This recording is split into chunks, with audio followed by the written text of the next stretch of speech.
People suspected of nonviolent misdemeanors would no longer be arrested under a bill at the state capitol. It passed the Senate today despite the fact police and sheriff's associations have lined up strongly against the measure. CBS 4 political specialist Sean Boyd with a closer look right now. And Sean, this has already been happening over the past year because of COVID.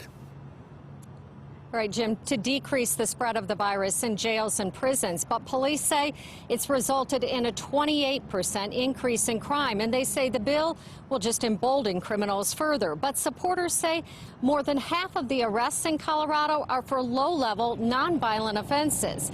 And many of the accused, they say, sit in prison because they're too poor to pay bond. If arresting and jailing people would make us safer, we would be the safest country in the world. Senator Pete Lee says Colorado's jail population has grown 800% over the last 50 years. And he says many of those behind bars are accused of low-level offenses. I don't think people ought to be arrested for misdemeanors and petty offenses and put into jail. Which is why he introduced a bill that would require officers issue tickets or a summons to appear in court for all nonviolent misdemeanors except car thefts over $1,000. And those arrested for Class 4, 5, and 6 felonies to be released on their own recognizance unless they're a safety or flight risk.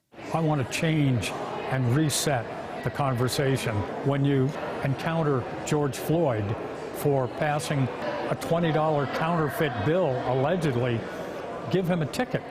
Even those that are considered low-level offenses in their eyes, there's an individual, there's a human being on the other side of that crime. Westminster Deputy Police Chief Todd Reeves says under the bill, police could no longer arrest suspects in crimes like false imprisonment, harassment, and inciting or engaging in a riot. They would get a summons and couldn't be jailed until their second failure to appear in court. That officers come across people on a regular basis that will tell them the law.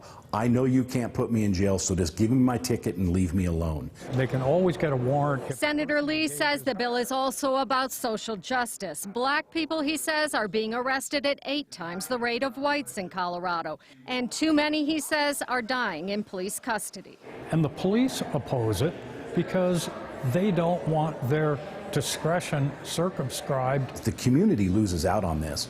Not law enforcement, not the legislators, but the community itself is the one who loses out on this.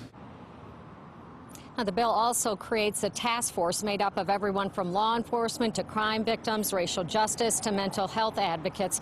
Over the next year, they will come up with alternatives to a police presence, not only for calls for low-level offenses, but things like homelessness, substance abuse, and mental health crises. The bill still needs to pass the House. Live at the Capitol, Sean Boyd covering Colorado First.